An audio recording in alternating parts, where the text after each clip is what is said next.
Então, boa noite a todos. Vamos dar início no nosso projeto, né? Sentir, conhecer, evoluir. Hoje nós já estamos na nona aula, né? O nono capítulo do livro. E a Geórgia está responsável pelo estudo e é sobre o amor que nós vamos conversar hoje. Então, a página inicial está sob a responsabilidade da Luciana e a prece, a Isabel que faz para a gente.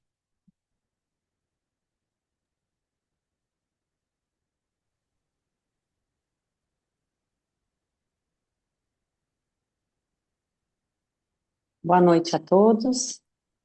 Então, vamos fazer a leitura inicial do livro Vinha de Luz, pelo Espírito de Emmanuel. Capítulo 130, Amai-vos. Não amemos de palavra, nem de língua, mas por obras e em verdade. João, capítulo 3, versículo 18. Por forma de fraternidade pura e sincera, recomenda a palavra divina. Amai-vos uns aos outros. Não determina seleções, não exalta conveniências, não impõe condicionais, não desfavorece os infelizes, não menoscaba os fracos e não faz privilégios, não pede o afastamento dos maus, não desconsidera os filhos do lar alheio, não destaca a parentela consanguínea e não menospreza os adversários. E o apóstolo acrescenta: não amemos de palavra, mas através das obras, com todo o fervor do coração. O universo é o nosso domicílio, a humanidade é a nossa família. Aproximemo-nos dos piores para ajudar, aproximemo-nos dos melhores para aprender. Amarmos-nos servindo uns aos outros, não de boca, mas de coração. Constitui para nós todos o glorioso caminho da ascensão. Emmanuel.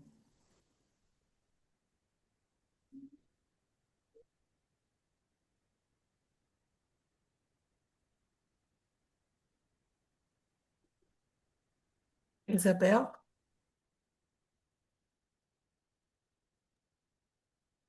Desculpa,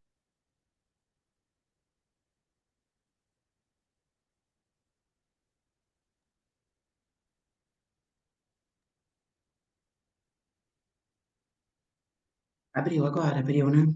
Abriu. Então vamos fechar os nossos olhos, mentalizar o nosso Mestre Senhor Jesus Cristo. Vamos pedir a presença do nosso amado Pai Celestial. Agradecemos a oportunidade, Senhor, de nos reunirmos em nome de teu amor e sabedoria.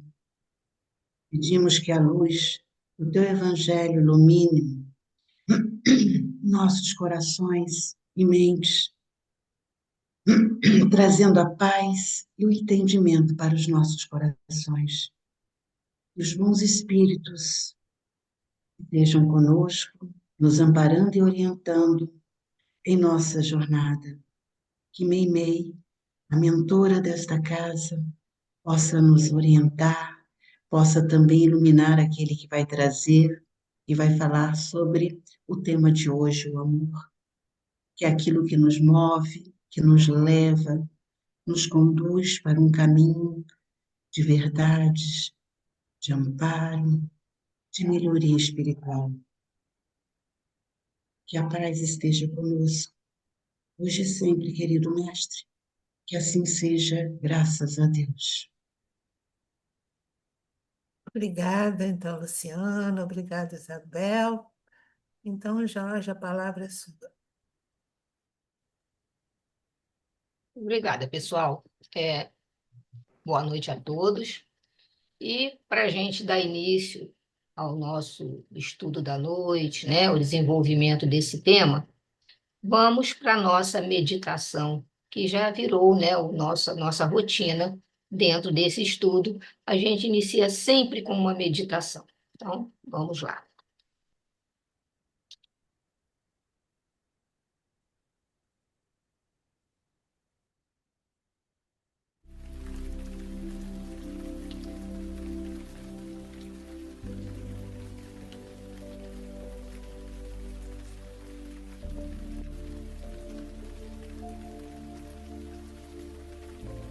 Olá, meu nome é Fábio Lima e eu quero que você seja muito bem-vindo. Vamos começar. Encontre um local e uma postura confortável para sua prática. Sente-se, alinhando sua coluna e, quando quiser, feche os olhos amorosamente.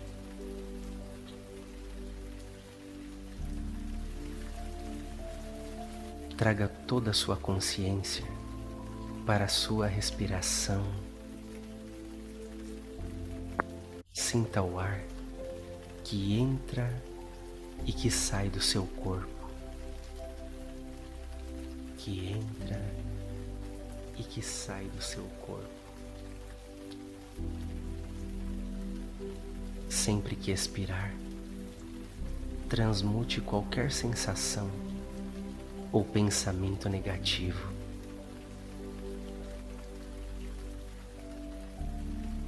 Encontre-se consigo mesmo. Ame a sua companhia. Aprecie-se.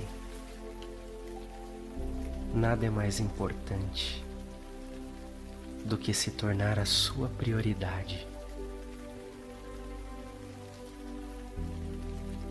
Para elevar suas vibrações, permita que as suas decisões no dia de hoje sejam baseadas em amor e profunda gratidão. Espalhe o bem ao olhar, ao tocar, ao agir e, acima de tudo, ame-se. Quando inspirar, preencha-se de alegria por estar vivo e deixe-a transbordar através de você.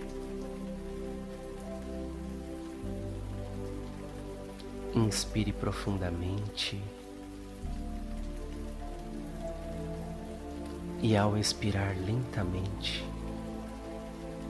se conecte consigo mesmo como nunca fez antes. O agora é o momento mais importante da sua vida. Dê esse tempo a si mesmo. Abençoe a sua própria existência.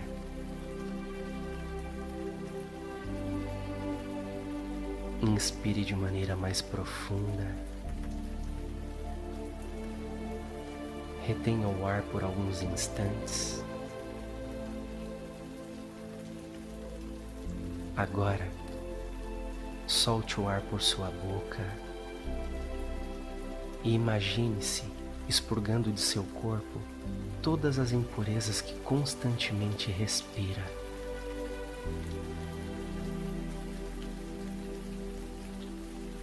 Apenas mais uma vez, inspire profundamente,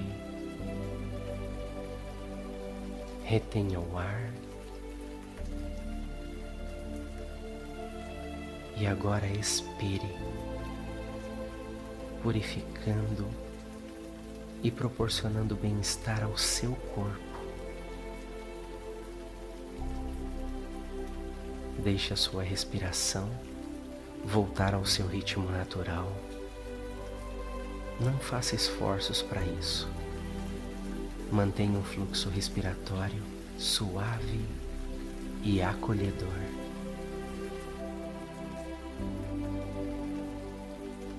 Muito bem. Movimente seus braços, suas pernas, seus quadris.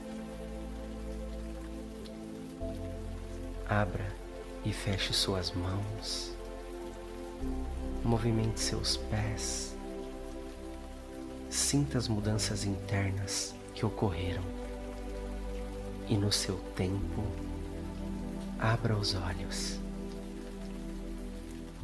Eu deixo aqui um beijo grande no seu coração e nós nos encontramos já já na sua próxima meditação.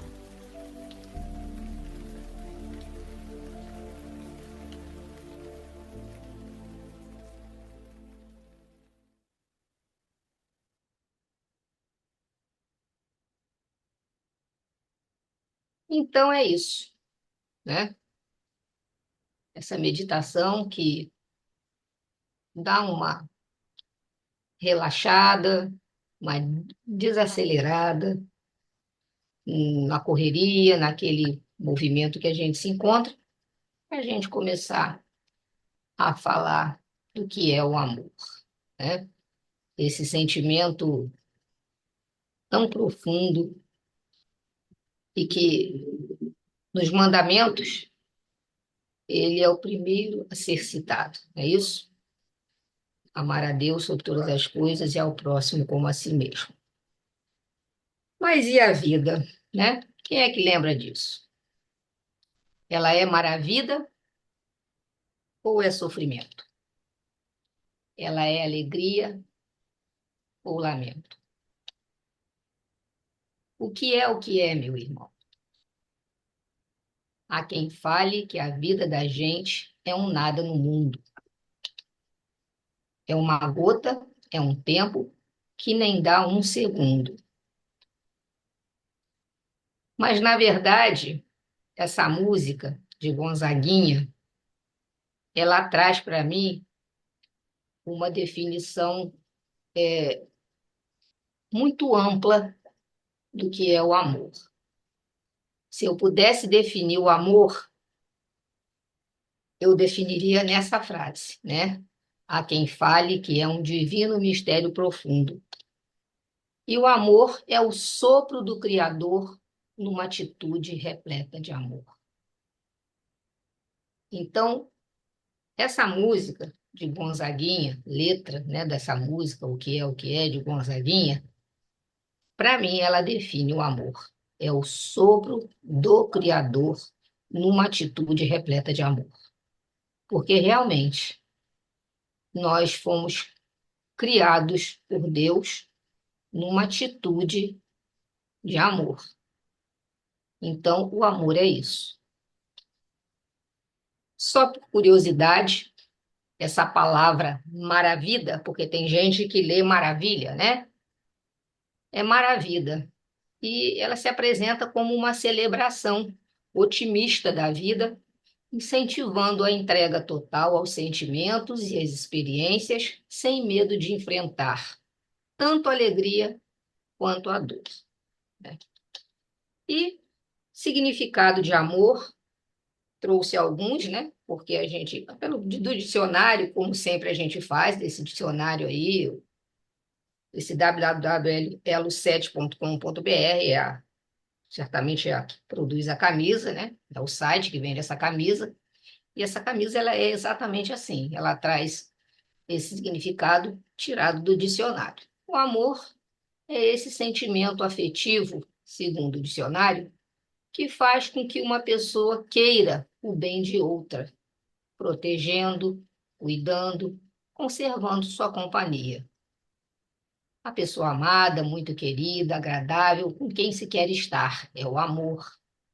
É um sentimento de afeição intensa que leva alguém a querer o que, segundo ela, é bonito, é digno, é esplendoroso. É um sentimento de adoração em relação a algo específico que pode ser real ou abstrato. Esse é o conceito de amor que vem do dicionário, né? Eu também achei interessante e trouxe aqui para nosso conhecimento, né, para ilustrar o nosso assunto, que esse site aí chamado Cultura do Reino, ele trouxe essa informação que na Bíblia existem 4 tipos de amor. Existe o amor ágape, que é o amor incondicional e perfeito de Deus. também é um amor infinito, santo, justo e é concedido à humanidade imerecidamente, segundo o que eles colocaram aí. Tem o amor filos também, né? O amor filos é o amor entre amigos, marcado pela afinidade, pela proximidade. É um amor condicional. Por isso que o amor ágape é mais profundo que o amor filos. Também o amor eros, aí já é o amor descrito na relação íntima entre homem e mulher. É amor de cunho sexual para ser buscado e desfrutado dentro de um casamento apenas, isso segundo a cultura do reino. E o amor storge, né? Storge, acho que é storge que eles pronunciam. É um amor pelos familiares. Através desse amor, compartilha-se a felicidade de uma convivência mais próxima e importantes experiências no âmbito familiar. Isso a título de conhecimento. Quando eu fiz um trabalho com um livro para uma casa espírita, e o livro chamava-se Laços de Afeto, Caminhos do Amor na Convivência, psicografia de Vanderlei Oliveira, e pelo espírito Hermance do Fogo. Hermance do Fogo somos uma menina, uma moça que ajudou Kardec em um determinado momento da codificação espírita, né? Mas a gente não vai estar falando da vida dela aqui agora. Mas essa frase está nesse livro e eu achei também muito interessante. Amor, devemos entendê-lo como um sentimento divino que alcançamos a partir da conscientização de nossa condição de operários na obra universal. Muito bem. Aí o livro traz para a gente, né? Educação dos Sentimentos, ele traz para a gente o despertar da consciência. Quando ele começa a falar do amor, ele começa exatamente com esse título, falando do despertar da consciência. E ele diz que o desenvolvimento espiritual do ser humano passa por várias fases, né? Mas a primeira fase delas é a fase dos instintos, ou seja, quando somos criados simples e ignorantes, já na condição de espíritos individualizados, né? Não de princípio inteligente, mas já de espíritos.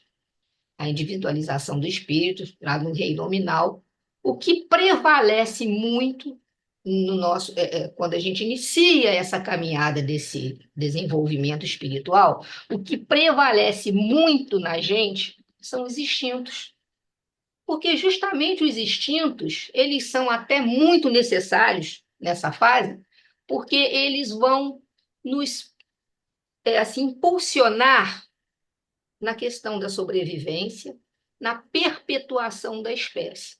Então, é aquele instinto do alimento, é aquele instinto, né, da caça, é o instinto de procurar um abrigo, de se proteger, é o instinto da reprodução, para que se perpetue a espécie.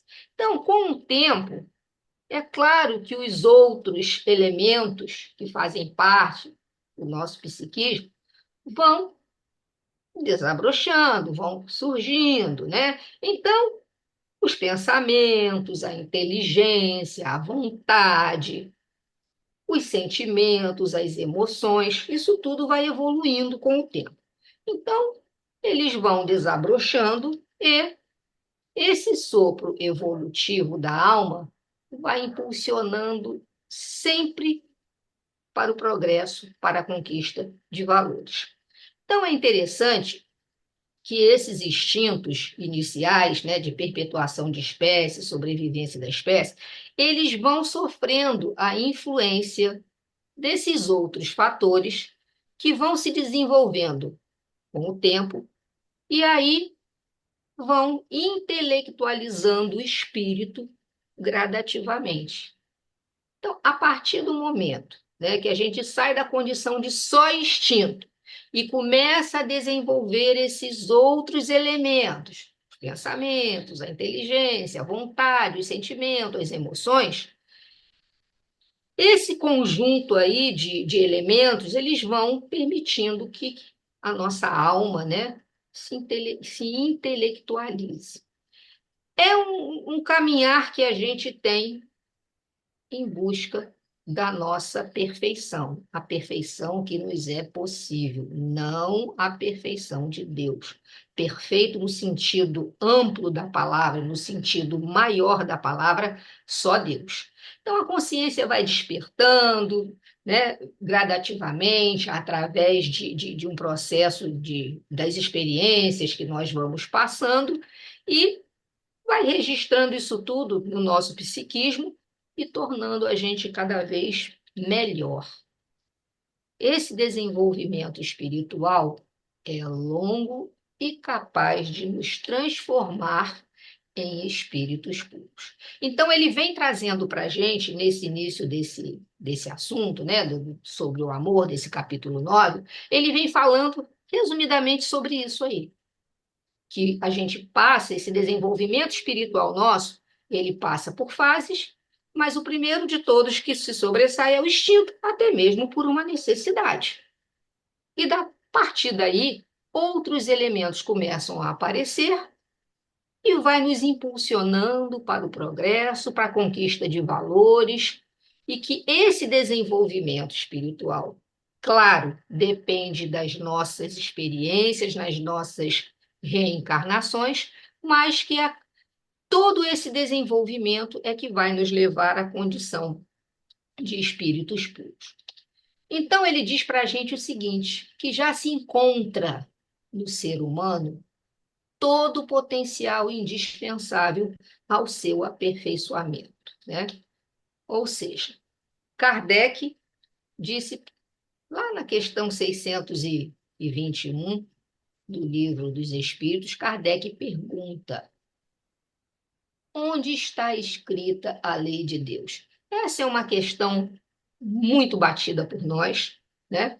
Muito explorada, mas a gente sempre traz, porque ela sempre está relacionada com os assuntos que a gente está estudando. Quando Kardec pergunta, na questão 621, onde está escrita a lei de Deus, os espíritos responderam que está escrita onde? Oh, desculpa. Que está escrita onde? Na nossa consciência, né? Então, o espírito respondeu, o espírito de verdade respondeu, o que é na nossa consciência. Então, o crescimento espiritual vai assumindo, né? Assim, vai despertando esses valores na nossa consciência e o ser humano começa a compreender melhor e também compreender as leis da vida. Porque essa compreensão, por isso que ele disse lá para a gente no início, já se encontra no ser humano todo o potencial indispensável ao seu aperfeiçoamento. Por quê? Porque é na consciência que a gente traz essa essência, que a gente traz esse potencial que vai ser desenvolvido, vai ser aprimorado de acordo com as nossas experiências, de acordo com as nossas vivências, né? Então, ele até faz uma comparação com o fruto, né, de uma árvore frondosa, que o fruto é pequeno e ele guarda nele, na sua estrutura pequena, todas as condições necessárias para o desenvolvimento da árvore, que um dia se tornará uma árvore frondosa. Mas aonde que estava toda a essência, todo o potencial para aquele desenvolvimento? Estava lá na semente, dentro daquele fruto pequeno. Então, a consciência inicial, a gente vai recebendo esses elementos aos poucos, que vão nos dando a força, a razão, né? O sentimento, como se fosse um alimento, né? Uma seiva, como a árvore precisa da seiva bruta e processo de fotossíntese que ela faz, aí ela transforma essa seiva bruta em seiva elaborada, que é como se fosse isso para a gente, né? A lei de Deus está escrita em nossa consciência, a gente aguarda todo esse potencial, a gente guarda essa semente lá na gente, na nossa essência, para que, aos poucos, vá se desenvolvendo, vai recebendo os elementos necessários para esse despertar, né? Isso é muito interessante. E aí, mas a gente sabe que conforme ele diz lá, ele traz no livro, que existe o predomínio da ignorância, né? Porém, a gente ainda não conseguiu chegar nesse ponto, pelo menos nós aqui encarnados, um planeta de provas e expiações, porque o predomínio da ignorância é muito grande. Mas a ignorância em que sentido? Da falta de conhecimento, né? Dessa falta de noção do bem e do mal ainda não estão muito, na cabeça de muitos, não está muito bem esclarecida. Às vezes o que é bem para mim é mal para o outro, às vezes o que é bem para o outro é mal para mim. Então a gente ainda patina nessa ignorância. E essa ignorância, né, essa nossa, vamos dizer assim, falta desse conhecimento, traz, conforme ele diz lá, para a gente, os sofrimentos pelos quais a gente vai passando na nossa viagem de aperfeiçoamento. Então, é como a gente vê nessa imagem aí, ó. Ou a gente não escuta, o que não percebe o que está à nossa volta, fica alheio, o sol está brilhando, mas a gente está lá, tampão no ouvido e fim de papo. Ou então a gente está lá, igual na posição, né, que a gente fala da avestruz, com a cabeça enterrada na areia. Então a gente tem aí, né, essa ignorância, esse predomínio da ignorância que nos proporciona essa série de situações indesejáveis. E diz aí, então, ele, que enquanto ele não possuir o conhecimento da verdade, ele quem? O ser humano que ele está falando, o homem, né? Nós, encarnados. Enquanto a gente não possuir o conhecimento da verdade, a gente continuará cometendo desatinos atrás de desatinos. E aí ele traz, né, que a gente tem aí, ó, a fase evolutiva em que a gente se encontra hoje, mesmo estando num planeta de provas e expiações, essa fase evolutiva já nos possibilita entender um pouco mais as leis de Deus. A consciência, ela já começa, né? Tá aí, ó, ela já começa a despertar para outros valores que são menos instintivos e mais coerentes com as leis que regem a felicidade humana, né? Então, a gente já começa a ter, né, nessa fase evolutiva, mais condições de entender as leis de Deus, e a nossa consciência já trabalha nesse sentido do despertamento dos valores que nos afastam mais dos instintos e nos colocam mais próximos com as leis, que são as leis que, quando cumpridas por nós, nos levarão à felicidade que a gente pode ter nesse mundo. Então, ele diz, né, que a física, a química e a biologia já possibilitaram um avanço significativo no conhecimento científico. O homem já examina, né, já desvenda segredos que até então, né, não tinha condições. Há pouco mais de 300 anos atrás aí, a gente não tinha conhecimento, por exemplo, da vida microscópica. A gente não tinha conhecimento de vírus, bactérias, nada disso. E tudo era muito, né?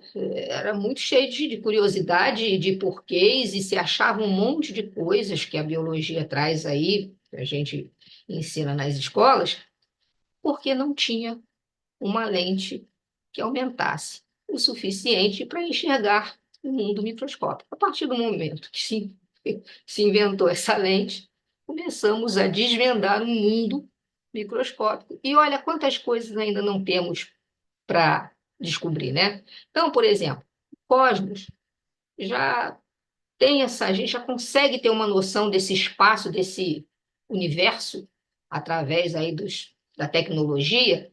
A gente já tem, né, através da astronomia e da astrofísica, que são duas áreas, né? A astronomia é um campo lá da ciência que vai estudar os fenômenos celestes, enfim. A astrofísica ela é como se fosse um filhote, um ramo da astronomia que nos permite investigar o cosmos. A biologia molecular, a química da vida, nos permite o conhecimento de muitas leis. A medicina já está bem avançada em relação ao nosso corpo físico. E isso, segundo Jason, já possibilitou aumentar a expectativa de vida, né, de 30 anos, 40, para 70, 80, 90, 100, enfim. E a psiquiatria, a psicologia, cada vez mais conseguem, né, atuar no psiquismo humano, já com o objetivo de estar pesquisando e tentando contornar os transtornos mentais, né, que são originados pelos desvios de condutas, enfim. Olha em que fase a gente se encontra, quanto apoio a gente já tem que nos permite, né, despertar, sair mais do instinto e estar mais coerentes aí com a felicidade, com as leis de Deus para nossa felicidade. E nos últimos 50 anos, gente, quanto avanço tecnológico, inteligência artificial, em todos os ramos, né? Inclusive até o cuidado que a gente tem que ter com essa inteligência artificial agora, para não deixar tomar um espaço que não devia, né?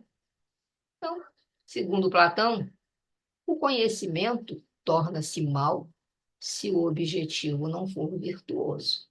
Então, todo esse conhecimento que chega até nós, ele tem um objetivo.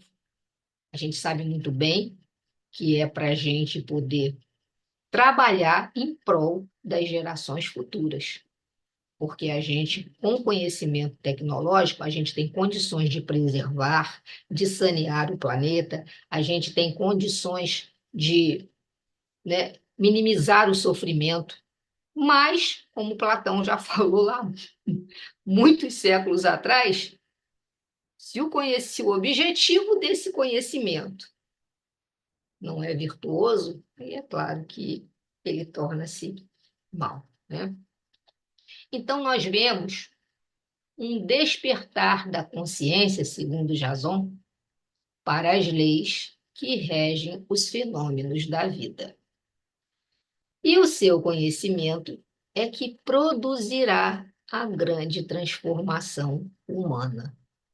Porque lá em João, capítulo 4, versículo 8, Deus é amor, está lá em João.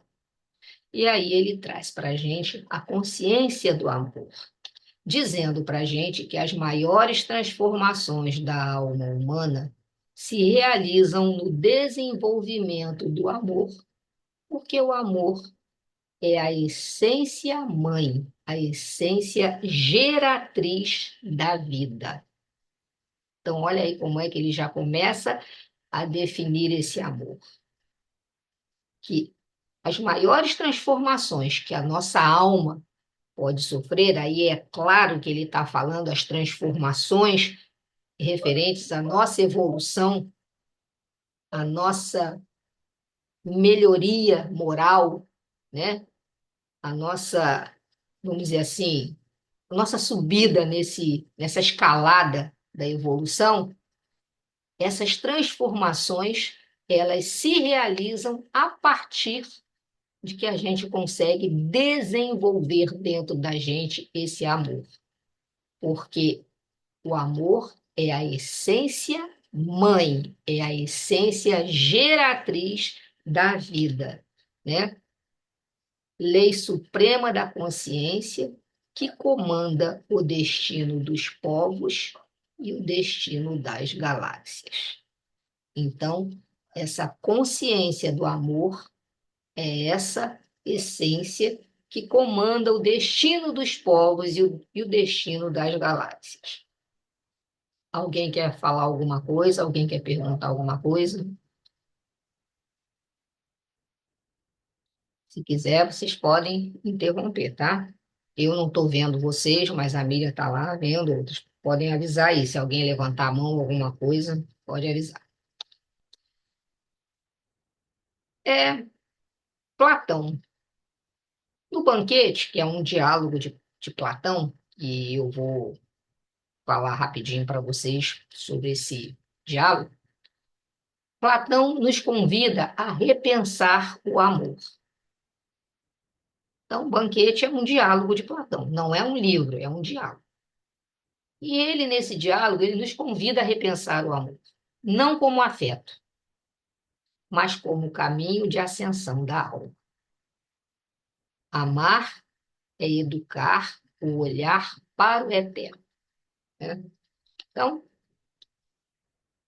a própria palavra filosofia, isso Jason traz nesse livro para a gente, traduzida de um modo geral como amor à sabedoria, foi judiciosamente modificada por Platão como sendo a sabedoria do amor, a grande e notável sabedoria do universo.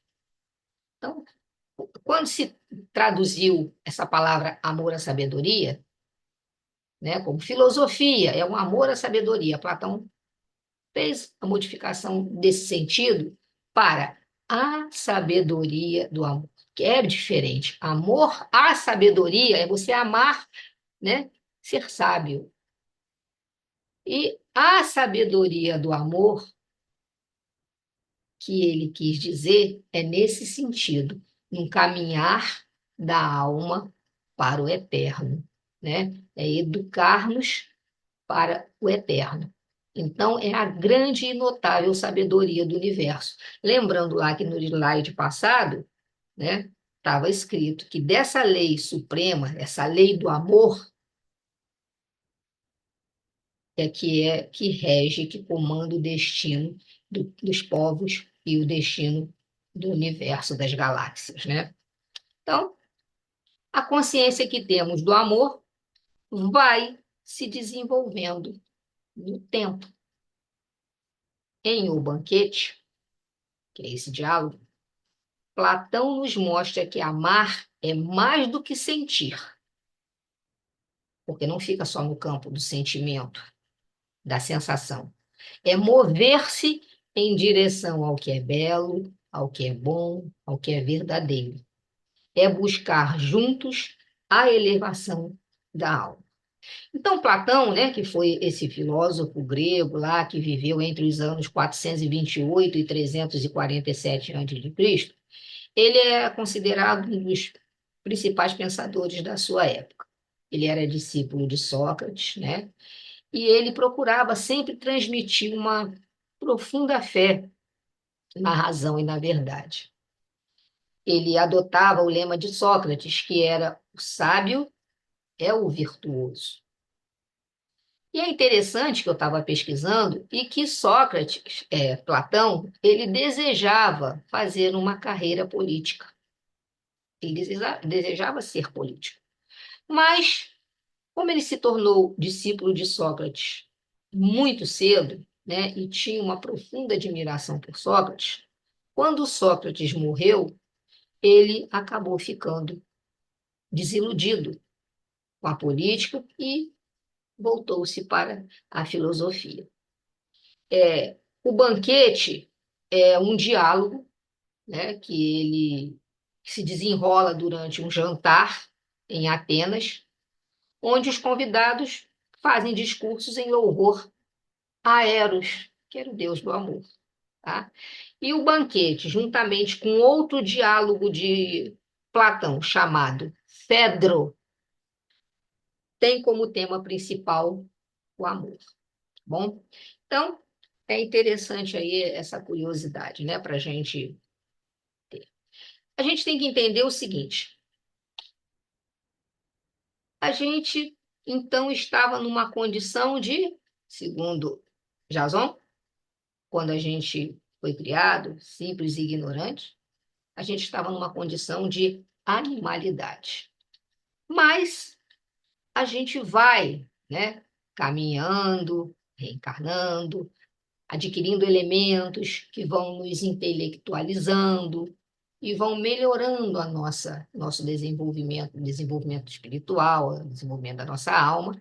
E aí a gente está caminhando aí, já estamos na humanidade. Saímos, pelo menos, né? Saímos da animalidade e chegamos na humanidade. E ele diz o seguinte: na medida em que esse afastamento se dilata, ou seja, em que a gente vai largando, né, se afastando dessa animalidade, a gente vai assumindo essa humanidade, a gente cada vez mais, a gente vai galgando as dimensões espirituais mais elevadas.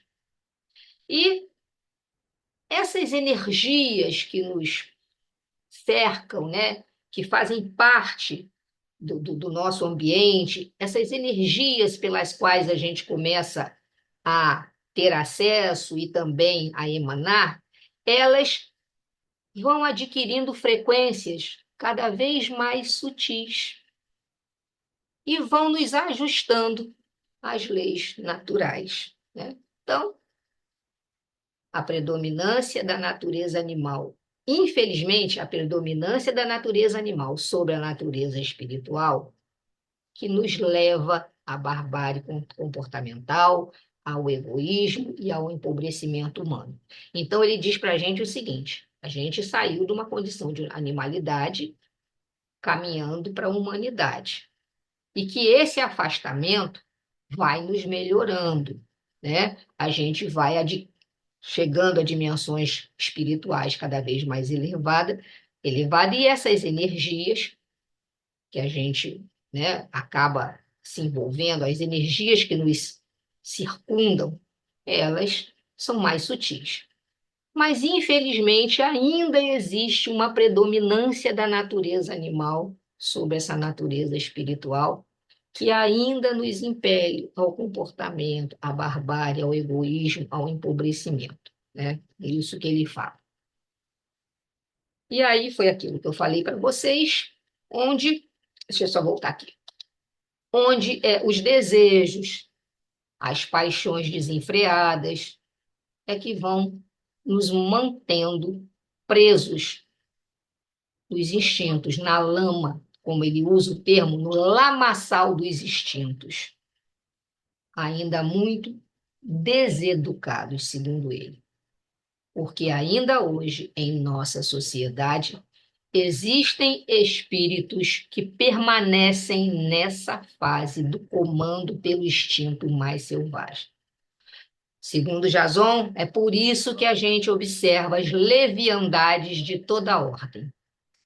Agora, claro, avançando a consciência, a gente vai tomando conhecimento da lei de amor e colabora para a nossa evolução, né? Então, vamos lá. A ignorância da lei do amor nos leva ao sofrimento individual e também o sofrimento coletivo. Enquanto esse resíduo não desaparecer desses instintos selvagens, repetimos os comportamentos de animalidade porque procuramos apenas atender às exigências do ser corporal e não às do ser espiritual. Foi bem claro aí.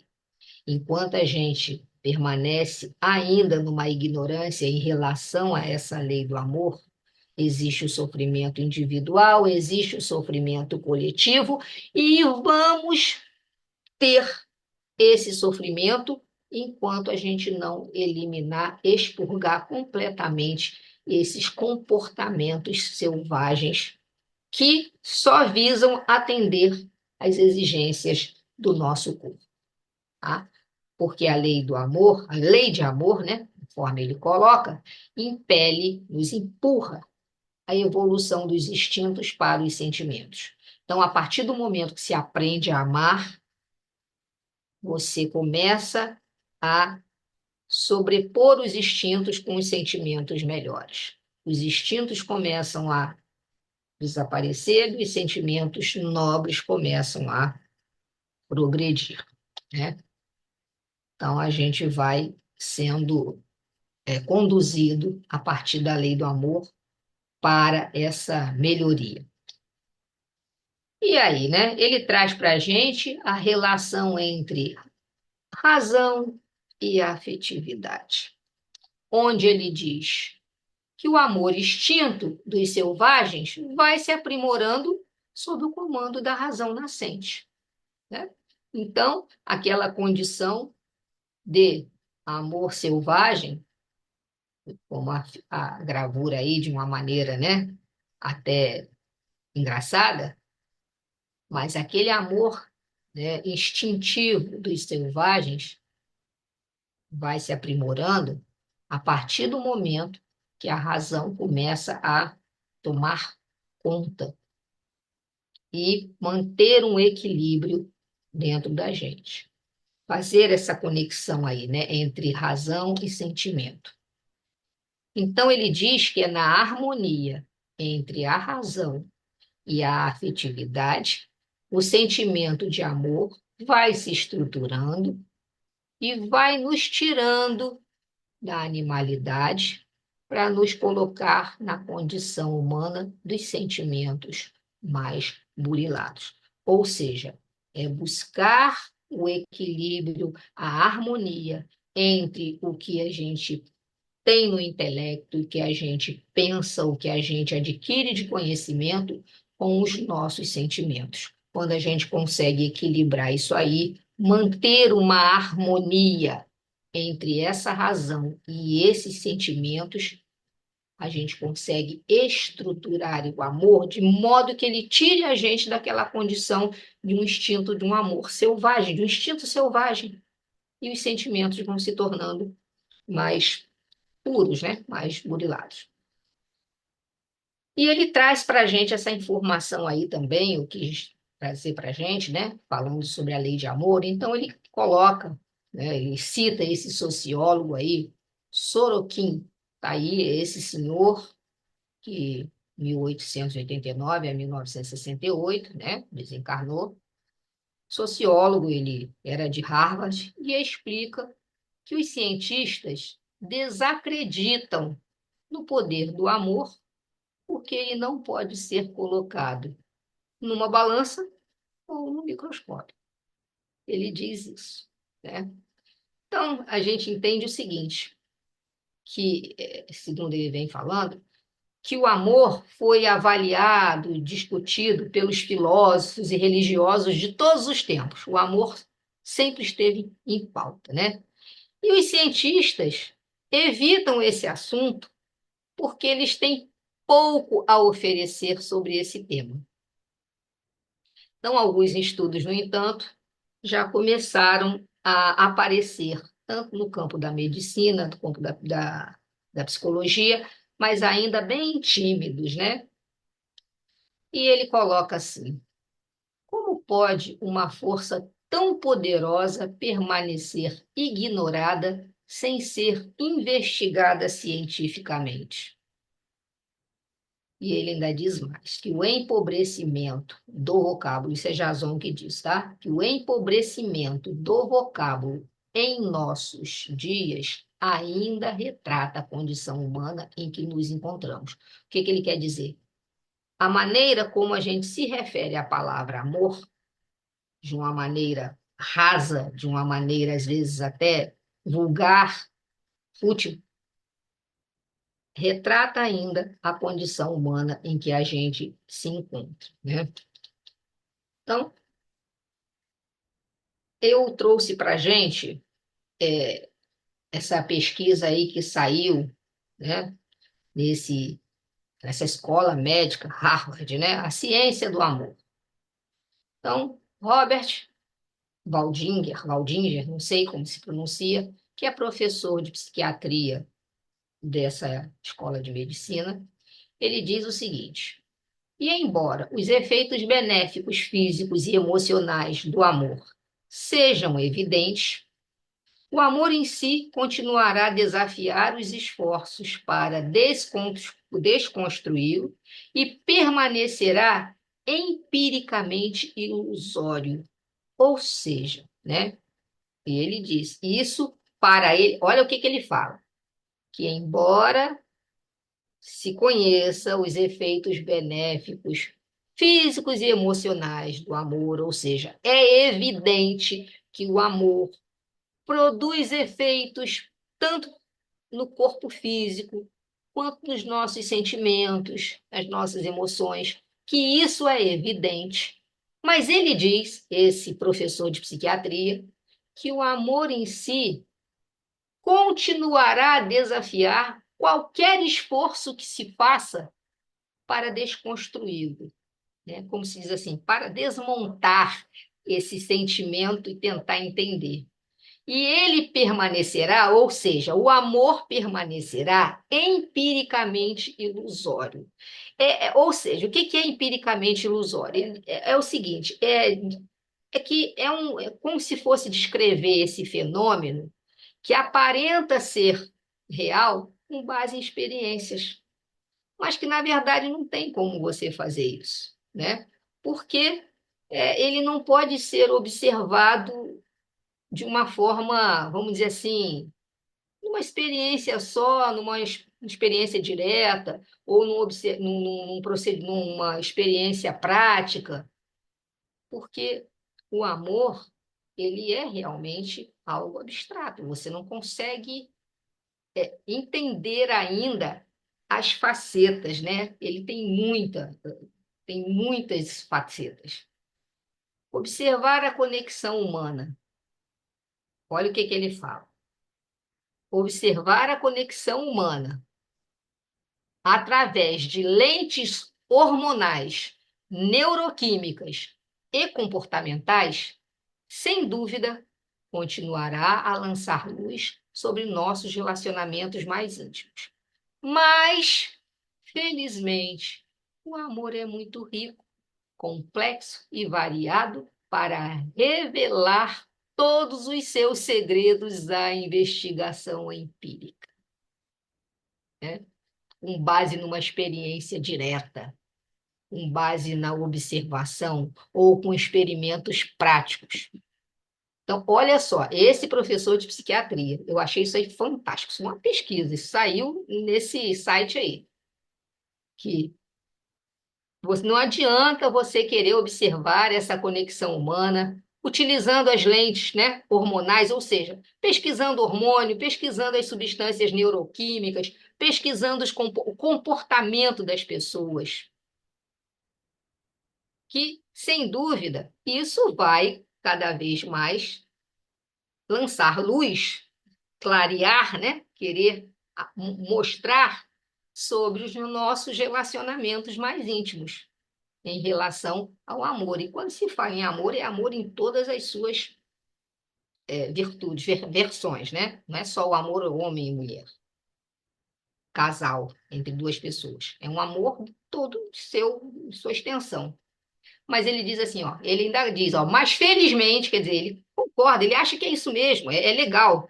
O amor é muito rico, é muito complexo, é muito variado, para revelar todos os seus segredos às investigações que são feitas atualmente. Eu achei muito interessante isso, muito interessante mesmo, né? Essa palavra amor, como diz aí, ainda carece de respeito, visto que ela é utilizada sem a elevação espiritual que deveria ser. Lembra quando eu falei lá do empobrecimento do vocábulo? É isso aí, ó, que a palavra amor precisa ainda de muito respeito, né? Visto que é utilizada sem a elevação espiritual que deveria ter. E aí, ó, ele coloca lá no livro dele. Foi feita uma pesquisa entre jovens universitários no Rio de Janeiro sobre o que eles entendiam sobre a palavra amor. E o que vocês acham que eles responderam? Essa pesquisa feita aí com esses universitários aí no Rio de Janeiro, não perguntaram para eles aí, o que significa a palavra amor? O que vocês acham que eles responderam? Alguém quer arriscar aí? O que é o amor para os jovens universitários? Eu A acho gente que fica eles até com estavam. medo de arriscar alguma coisa que pode vir dessa turminha aí hoje em dia. Eu acho que eles ficaram Oh, na base do amor sexual, da relação sexual entre eles. é isso mesmo. Olha só. Viu, seu Ed? 84% responderam que o amor era uma atividade sexual. Nem consideraram a questão do amor filial, né? Pai e filhos, mãe e filhos, entre irmãos, entre amigos, no sentido puro de amar um amigo, de querer bem esse amigo. Eles entendiam que a palavra amor, love, é exatamente a atividade sexual, né? Jorge, Oi, você lembra muito que até quando a gente era jovem, a gente falava fazer amor. tem até aquela Fazer música do Hit, amor. né?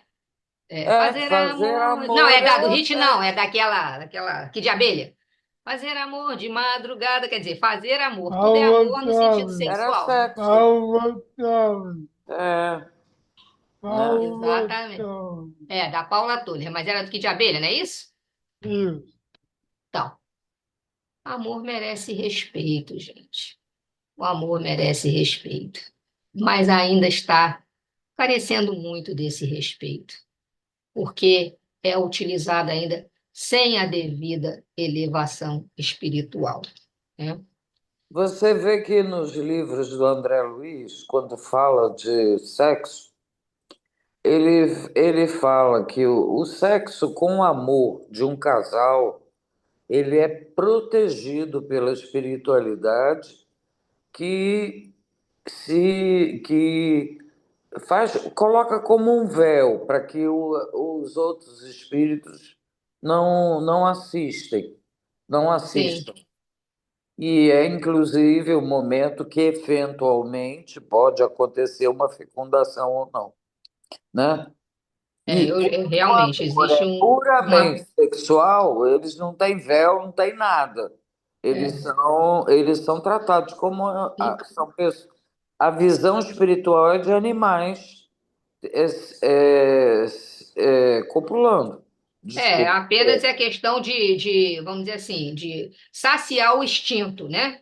A É, questão do instinto, não a é, questão do amor no sentimento nobre, mas saciar aquele instinto, aquele desejo. exatamente. Daí ele diz assim, ó, somente a união das várias áreas do conhecimento, ciência, filosofia e religião, dará as condições plenas para o homem conhecer a lei de amor e respeitá-la, inclusive para o seu próprio bem. Então, o que que ele está dizendo aí? Que a gente ainda vê a pouca profundidade que a gente tem a respeito do amor, né? Profundidade de conhecimento que ele quer dizer. Porque hoje, atualmente, né, hoje mais do que antigamente, vamos assim dizer, o amor ele está veiculado, né? Ele é transmitido pela mídia sem a menor responsabilidade espiritual, né? Nos dias atuais, ele é vendido na mídia sem nenhuma responsabilidade espiritual. Então, ele diz que é muito importante resgatar a importância, a pureza, né? A sua transcendentalidade, como ele fala, né? O que está além da experiência comum, do mundo físico, porque isso é uma meta que a gente precisa atingir. Claro, ele diz que a gente precisa ter esse respeito, adquirir essa profundidade de conhecimento sobre o amor, mas sem ingenuidade, sem sentimentalismo exagerado, mas baseados nessa lei cósmica, na força dessa lei cósmica que é fundamental para a felicidade, ele diz, social do planeta. Aí ele não fala felicidade do espírito individualmente. Ele fala que a gente ter a devida noção desse sentimento, ele é importantíssimo para a conquista da felicidade social do planeta, tá? Então, Jason, ele vai citando, inclusive, Kardec, lá no Evangelho segundo o Espiritismo, no capítulo dedicado à lei do amor. A gente vai falar, né? Jason traz para a gente no livro isso. Mas antes de falar, de continuar, eu trouxe aqui para a gente lembrar que lá em Mateus, capítulo 22, versículo 34 a 40, tem o maior mandamento, como eu falei para vocês no início da apresentação, onde está lá os fariseus, ouvindo que ele fechara a boca dos saduceus, reuniram-se em grupos e um deles, a fim de pô-lo à prova, a fim de pôr Jesus à prova, né? Perguntou-lhe: Mestre, qual é o maior mandamento da lei? E ele respondeu: Amarás ao Senhor teu Deus de todo o teu coração, de toda a tua alma e de todo o teu entendimento.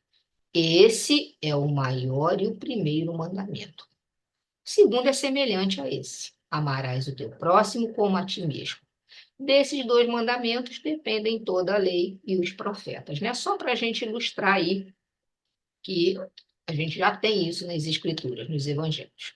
E aí ele cita que lá no capítulo 11 do Evangelho segundo o Espiritismo, Kardec dedica esse capítulo à lei de amor.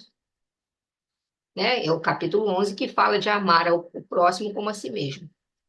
E com esse ensinamento, né, de Jesus, que está lá no Evangelho, ele faz uma síntese dos 10 mandamentos ensinados por Moisés e resumiu toda a sua doutrina, a doutrina que Jesus veio, né, para ensinar e vivenciar, nessa assertiva que está assentada nesses dois fundamentos. Os dois fundamentos, quais são? Fazer pelos outros o que gostaríamos que os outros fizessem por nós. Por quê?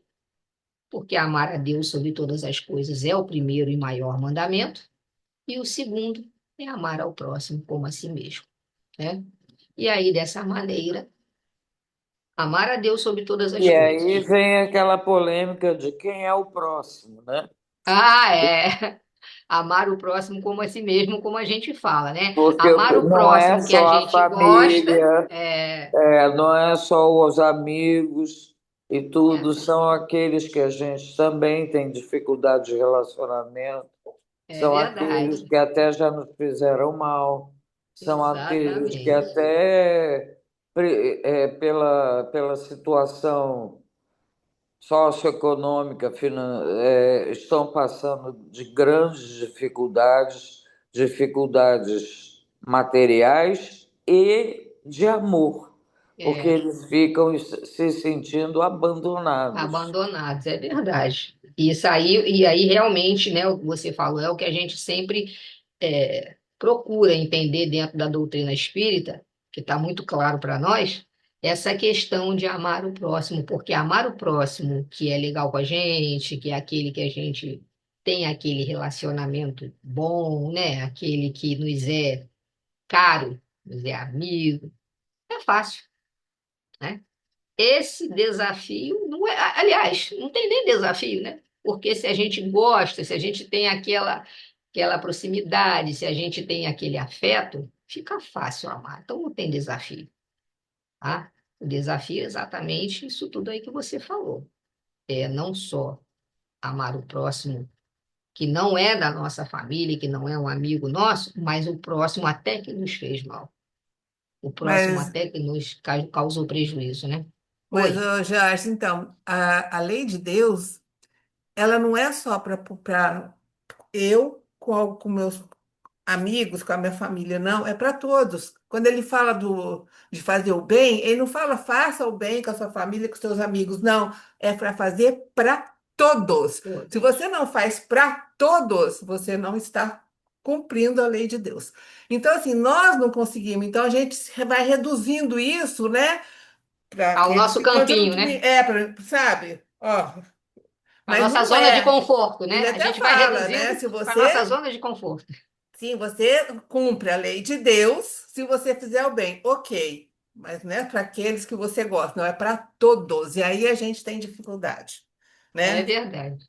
Então, Por isso que, todas essas leis é sempre no plural, né? É para todos sempre. A na gente, verdade, é universal, né? É e a uma gente lei, tem baita dificuldade do todos, né? com certeza, E com todas, certeza. agora é Todos e todos. todas. É verdade. Então tá aí, ó, né? Esse capítulo dedicado lá no Evangelho segundo o Espiritismo, a lei de amor. E a gente tem aí, né? Que amar a Deus está lá na Sabedoria do Evangelho, no volume 7 que fala no capítulo que fala sobre o grande mandamento, de Carlos Torres Pastorino, ele diz lá: amar a Deus e ao próximo vale mais que todos os holocaustos e sacrifícios. Na primeira carta de Pedro, né, tá lá, no capítulo 4, versículo 8. Mas, sobretudo, tende amor, ardente amor, uns para com os outros, porque o amor cobrirá a multidão de pecados. E Fênelon, ao falar nesse capítulo referido, né, do Evangelho segundo o Espiritismo lá de Kardec, disse que todas as outras virtudes são filhas do amor. Todas, entendo.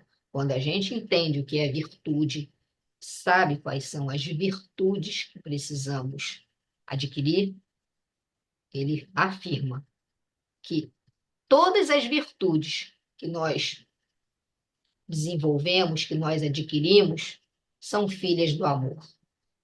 As demais são orvalhadas pela virtude mãe, ou seja, recebem, né, essa essência do amor.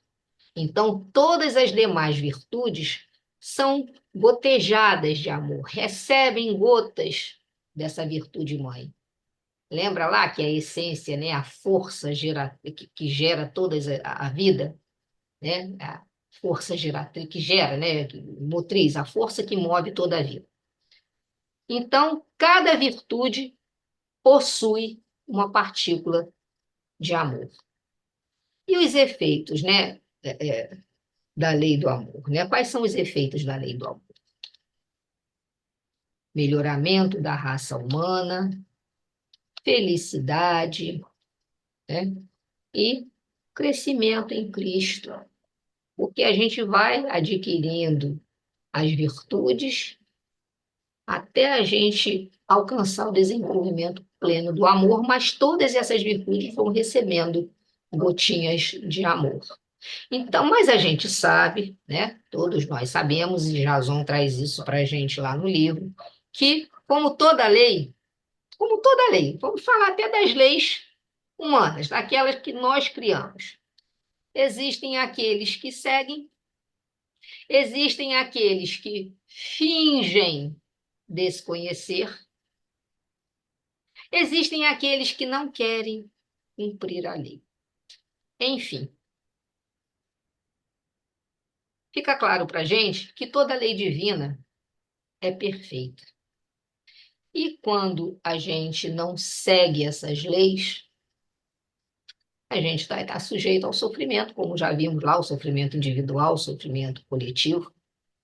Então, Jason deixa claro para a gente que não existe outro caminho, senão aquele preconizado pelo Amai-vos.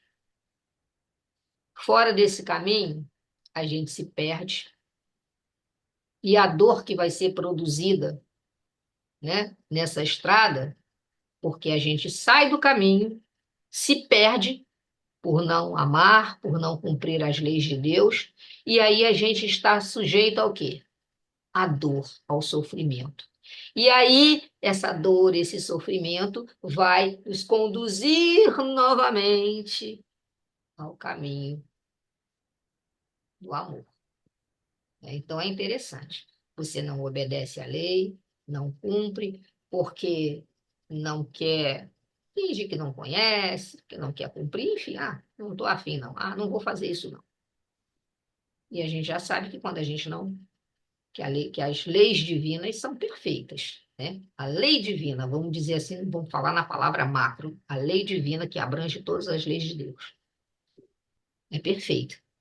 E a gente vai estar sofrendo quando a gente não age. E aí ele diz que essa dor nos conduz ao caminho novamente. Né? Bom, e aí a gente tem aqui, ó, não existe outro caminho. Tá? Ou você muda, ou tudo se repete. Emmanuel já nos disse, né, que duas asas conduzirão o espírito humano à presença de Deus. Uma chama-se amor e a outra chama-se sabedoria. O Espírito de Verdade, lá no Evangelho segundo o Espiritismo, no capítulo 6, item 5, já disse: Espírita, amai-vos, eis o primeiro ensinamento. Instruí-vos, eis o segundo. E todo mundo quer o caminho da felicidade, né? Ninguém vai aguentar viver eternamente fora da lei de amor, porque a gente guarda lá no nosso íntimo esse desejo de felicidade. Agora, a gente já sabe que a felicidade só será obtida através dessa via de acesso. Então, todo mundo deseja a felicidade. Não essa felicidade instantânea ou essa felicidade momentânea por algo que se adquiriu, né? Por uma coisa que conquistou. Mas é a felicidade mesmo, a felicidade que nos tornará plenos. Então, a gente não vai conseguir aguentar viver eternamente fora da lei do amor, porque a gente tem lá no nosso íntimo esse desejo de felicidade. E o acesso para a felicidade é esse. É esse caminho, caminho do amor. Então, a semente que precisa ser cultivada até que ela venha produzir os frutos da sabedoria, do amor, né? Onde está lá a instrução do Espírito. Se eu unir esses dois itens, eu vou oferecer condições para a conquista da plenitude. Quais são os itens? É o amor e a sabedoria, né, que eu preciso trabalhar. E aí ele diz, né, que o amor se aprende. Ele diz isso. Jason traz isso no livro. O amor se aprende. E ele começa a dar algumas instruções em relação a, a você aprender a amar. Então ele coloca lá: mova-se para o amor, porque nós temos um enorme potencial de realização dentro da gente. A gente sempre tem a capacidade de melhorar, de crescer, de mudar, de evoluir. Ou seja, nada em nós é definitivo e acabado, né? Nada em nós está acabado. Pronto, você é assim, né? Não tem aqui para gente a síndrome de Gabriela. Eu nasci assim, eu cresci assim, vou ser sempre assim, vou morrer assim. Não existe. Então, nada está acabado em nós. Tudo em nós pode ser melhorado, aprimorado. Então, como é que a gente pode trabalhar esse sentimento na nossa alma? Aí ele vem trazendo ali para a gente, ó. Mova-se para o amor. A gente precisa estabelecer uma diretriz para a gente se mover para esse amor. A gente precisa ter uma direção e trabalhar nessa direção, né? E se o amor não fosse possível, Jesus não nos teria estimulado a amar há 2000 anos atrás.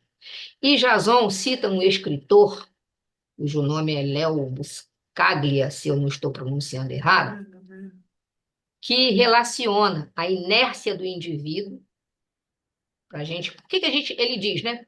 Que esse escritor traz para a gente o seguinte: por que a gente não se move para o amor? Por que a gente permanece na inércia, na condição de repouso, de ficar ali parado? Porque essa ideia de mover-se para o amor, ou seja, traz para a gente um medo de mudança. Principalmente, segundo ele coloca lá no livro, que essa ideia de perfeição nos assusta. E a gente tem medo de realizar essa transformação. Então, ele aconselha que a gente retire da mente esse medo. Esse medo, principalmente, do amor, né? Esse medo de mover-se para o amor. E que esse sentimento esteja, né, ao nosso alcance, que possa ser realizado. A gente não deve colocar essa expectativa que a gente não tem possibilidade. Então, a gente tem condições plenas para desenvolver esse sentimento. E ele é necessário, segundo Jason, porque sem ele não seremos felizes. Aquela felicidade que a gente quer estar percorrendo, quer alcançar aquele caminho da felicidade. Então, é esse sentimento que vai permitir que a gente seja feliz. Então, ele diz lá para a gente: mova-se para o amor com serenidade e determinação. Não tenha medo de amar. Coloque então em seu projeto de vida o desenvolvimento do amor que se encontra em potencial em cada um de nós. Por quê? Porque, primeiro, é possível. Eu posso.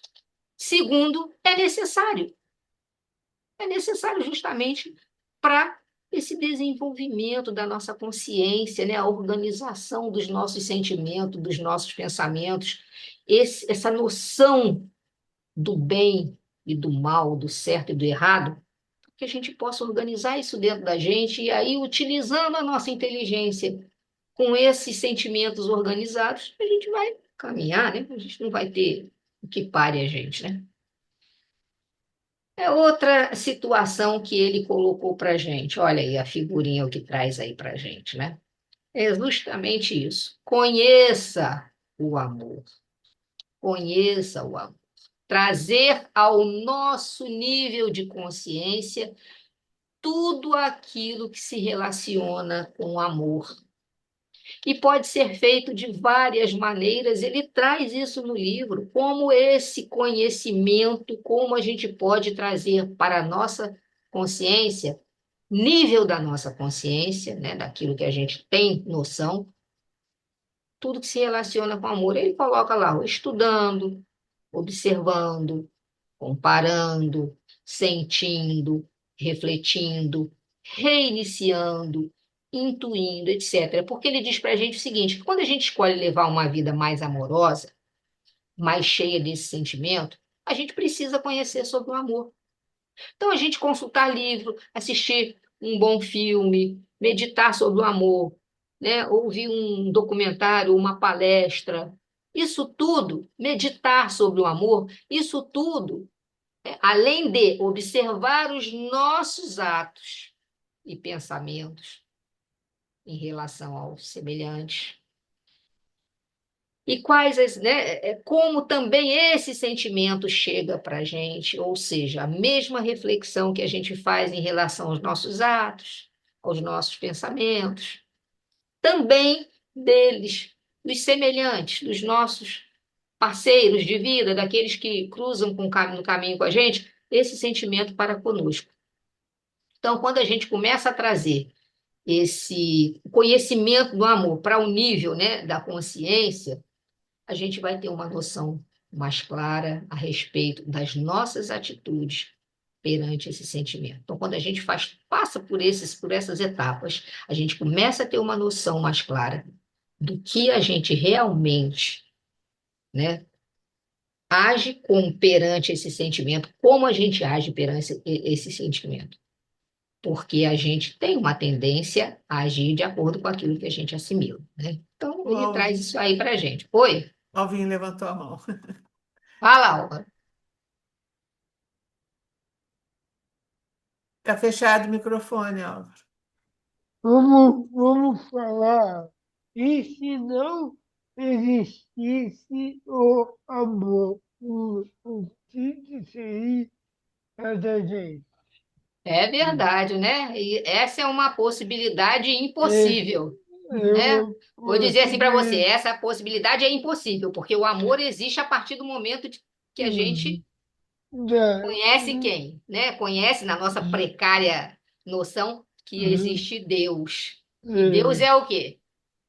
Amor. Deus é amor. Então, o amor já existe a partir de Deus. Então, esse sentimento sempre vai existir e está dentro da gente, só precisa, né, brotar, só precisa desenvolver para poder Burilar. florescer. Exatamente, aperfeiçoar os nossos erros, dar uma parada nas arestas para que a gente possa chegar a esse amor que a gente necessita. Então, tá lá, ó. Vamos buscar tudo que nos auxilia a compreender melhor o que a gente deseja. E se a gente deseja conhecer o amor, vamos buscar tudo que nos auxilie, que nos mova para lá. Então, Ele diz assim, né, que toda emoção levada para o nível consciente, toda emoção que a gente leva para o nível da nossa consciência, olha lá no desenho, aquela ponta de fora do iceberg, aquilo que está sendo mostrado, que está sendo visto. Toda emoção que a gente leva para a nossa consciência, ela tem dois efeitos. Ela pode ser negativa, e aí, né, ela vai se reduzir, ou se ela é uma emoção positiva, ela tende a crescer, ou seja, ela vai se ampliar. Como o amor é um elemento positivo, quando a gente traz o amor para o nível da nossa consciência, ele tende a se multiplicar. Isso aí Jason colocou para a gente. Ou seja, vamos multiplicar os atos de amor, né? E aí a gente tem a terceira dica de Jason em relação. Primeiro foi mova-se para o amor. Segundo, conheça o amor. Ó, mova-se, vai buscar esse amor. Não fique parado, não tenha medo de amar, é uma possibilidade. É necessário e é possível. Segunda dica, conheça aquilo que você deseja. Conheça o amor. Através de várias maneiras, estudando, refletindo, meditando, vivenciando, repetindo, intuindo, vá conhecer o seu objeto de desejo, que é o amor no sentido pleno. Então, pesquise, traga ele para o seu nível de consciência, que ele vai se tornar rotina e vai se ampliar. Terceira dica dele: vivencie o amor. Porque ele diz para a gente que somente a vivência irá solidificar o estudo, a análise, a reflexão e todas as maneiras de conhecimento sobre qualquer tema, inclusive sobre o amor. Então, ele disse lá primeiro para a gente: mova-se, vai buscar, vai correr atrás, você pode, é possível e necessário. Segundo, conheça. Terceiro, vivencie. Porque o que a gente estudar, o que a gente analisar, o que a gente refletir, é que vai se solidificar, né? Ou seja, pensar sobre o amor, ler, discutir, meditar, são maneiras excelentes de conhecê-lo na teoria, teoricamente. No entanto, é na prática diária que tornaremos realidades os nossos projetos espirituais. Tudo depende de nós. Mãos à obra, né? Eu trouxe essa mensagem aí de Emmanuel para a gente, onde está no livro Recados do Além, psicografia de Chico Xavier, e diz assim: ama e vive. E abeirando-se do mentor, o aprendiz indagou: e a morte, instrutor, que me diz da extinção do corpo? O interpelado respondeu: filho, a morte não existe. A vida é uma criação imortal de Deus. E aí, o que estava perguntando, né, o aprendiz, mas então não existe a morte? O instrutor ouviu a pergunta reiterada, pensou longamente e rematou: sim, a morte existe num certo sentido que nos cabe aceitar. A criatura que deixa de amar, em verdade, começa logo a morrer. Lindo, né? Sem comentários. E o atestado de amor verdadeiro é lavrado nas atitudes de cada dia. Sentir é o primeiro passo, mas se a seguir não vêm as nossas ações transformadoras, então nosso amor pode estar sendo confundido, né? E o amor não são palavras, ou seja, não são só palavras, e sim atitudes. Lembrando lá de Pestalozzi, né, que foi citado também pelo Jason, que é o pedagogo da humanidade, ele diz que pensar, sentir e trabalhar, isso a gente faz lá, né? Com a cabeça, o coração e as mãos. É uma tríade extraordinária para o desenvolvimento das nossas faculdades. No amor, nós temos essa tríade como referência educativa, ou seja, conhecer, sentir e agir no bem. Porque, utilizando o nosso intelecto, a gente pensa. Utilizando o nosso coração, onde a gente, né, vamos dizer assim, coloca os nossos sentimentos, e utilizando as nossas mãos, a gente pode trabalhar no bem. Então, só poderemos aprender a amar amando. Se me ensinas com amor, eu aprendo, né? Se você tem empatia, se você divide comigo, se você é solidário, você vai estar exercitando o amor. Chico disse: cada um de nós vem à Terra para aprender, aprender a amar. Não viemos para aprender a ser amados, mas sim para amar. Porque a gente quer exatamente o contrário, né? A gente quer ser amado. Mas exercitar o amor, aprender a amar, aí não. Então, que horas tem, Miriam? Já 3 minutos faltando. Ah, então não vai dar tempo de passar esse vídeo, mas eu boto lá para vocês no- lá no grupo, né? E essa explicação aí da primeira carta aos Coríntios é muito interessante. Ela foi escrita pelo apóstolo Paulo para os cristãos da igreja em Corinto, uma cidade portuária lá na Grécia, para corrigir os problemas como desunião, imoralidade e desvios doutrinários.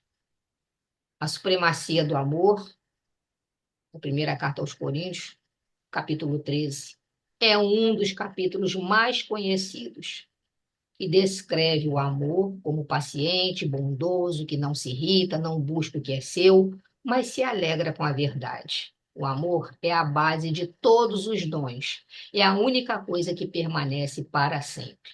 E aí está aí.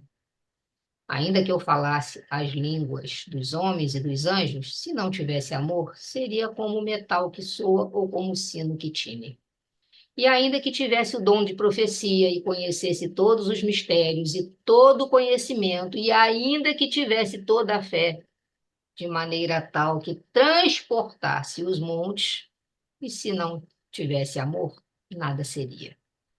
E ainda que distribuísse toda a minha fortuna para sustento dos pobres, e ainda que entregasse o meu corpo para ser queimado, e não tivesse amor, nada disso me aproveitaria. O amor é sofredor, é benigno, o amor não é invejoso, o amor não trata com leviandade, não se ensoberbece, não se porta com indecência, não busca os seus interesses, não se irrita, não suspeita mal, não folga com a injustiça, mas folga com a verdade. Tudo sofre, tudo crê, tudo espera, tudo suporta. O amor nunca falha. Mas havendo profecias, serão aniquiladas. Havendo línguas, cessarão. Havendo conhecimento, desaparecerá. Porque, em parte, conhecemos e, em parte, profetizamos. Mas quando vier o que é perfeito, então o que o é em parte será aniquilado. Quando eu era menino, falava como menino, sentia como menino, pensava como menino, mas logo que cheguei a ser homem, acabei com as coisas de menino. Porque agora vemos por espelho em enigma, mas então veremos face a face. Agora conheço em parte, mas então conhecerei como também sou conhecido. Agora, pois, permanece a fé, a esperança e o amor. Estes três, mas o maior destes é o amor, né? Então, isso aí 1 Coríntios é a excelência do amor. O ódio é um machado. O amor, uma flor. Embora o machado pareça mais forte que a flor, lembre-se que depois da chuva, os machados enferrujam e as flores crescem. O objetivo maior da vinda do homem à Terra é a sua melhora espiritual, na medida em que aprende a amar. Porque o amor é o decreto sublime do universo para o crescimento e a felicidade de todos os seres. É isso aí. O amor verdadeiro tem lentes especiais para ver o outro, vê, além da aparência física, a essência. E assim ama o que é real. Então, esse é o amor de hoje. Tem até a música, né? Ainda se eu falasse a É, língua é dos o que estava homens. aqui. É o que estava aqui. Mas ele tirou daí mesmo. Esse vídeo aqui, ó. Quer ver? Eu Peraí. sei, amor. Peraí, deixa eu só botar aqui. Foi porque eu cantei, Não, Eric? não, peraí. Ele Deixa eu mandou coração, compartilhar é de. porque eu cantei, né, Eric? Vou cantar toda agora, hein? Peraí. Essa aqui, ó. Essa aqui ó. Só que ela tem 3 minutos, mas é essa aí, ó. É, Só que tá cantada de uma maneira diferente, né? Mais suave. Ainda que eu fale as línguas dos anjos, se não tiver amor, nada sou. a dele é mais bonita. Ainda que eu saiba os mistérios profundos, sem amor é tudo em vão. O amor é paciente, o amor é bondoso, não inveja, Põe lá também, não Jorge. se orgulha. O amor tudo sofre, tudo crê, tudo espera, tudo suporta. O amor jamais acaba. O amor jamais acaba.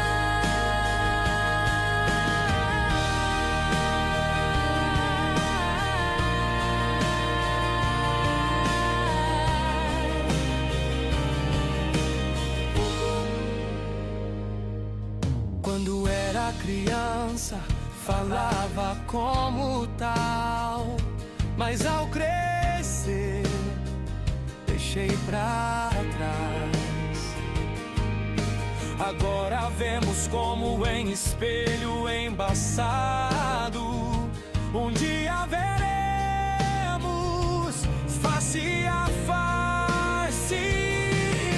O amor não busca seus próprios interesses, não se há facilmente, não guarda rancor. O amor tudo sofre, tudo crê, tudo espera, tudo suporta. O amor jamais acaba. O amor jamais acaba.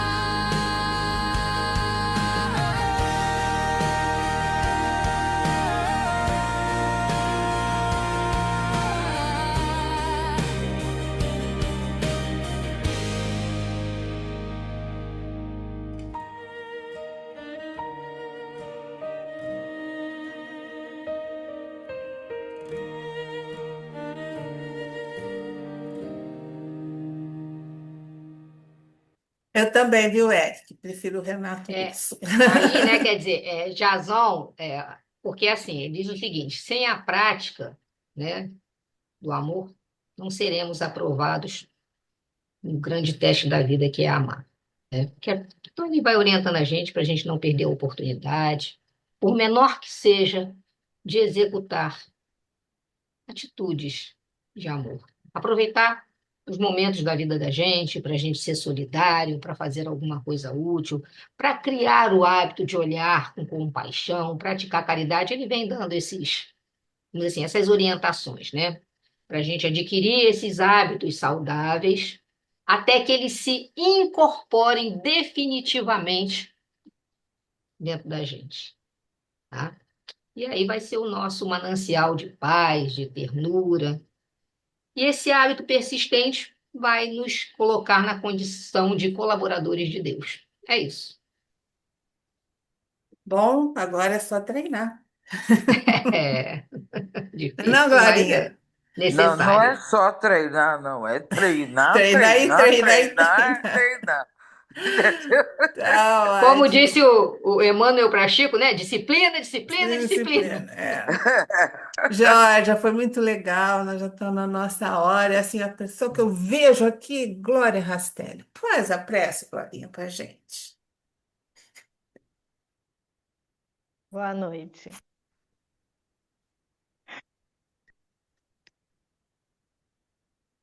Deus Pai de infinito amor, amar, exercício que requer paciência.